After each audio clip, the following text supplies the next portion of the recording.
What if your message could whisper instead of shout? Hide your blue ticks and keep them guessing. So hello everyone, welcome back to our new video. Today in this video I'm going to guide you on how to hide your blue ticks on WhatsApp, or in another word, to turn off the read receipts. By turning this on, this will also disable your ability to see others read your message, and others also can't see your messages. So let's begin the video. Here, open the WhatsApp app first and you will be on the home page of WhatsApp.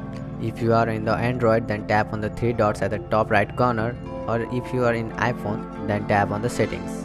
After you head to the settings, here you will see the several settings over here. Just find for the privacy option.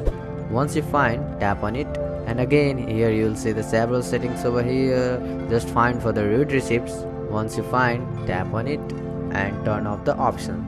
So if you turn it off, you won't receive or send read receipts. Read receipts are always sent for group chats. That's it for this video. If this video helped you, then hit the like button and do subscribe for more videos like this. Bye bye, see you all in the next video.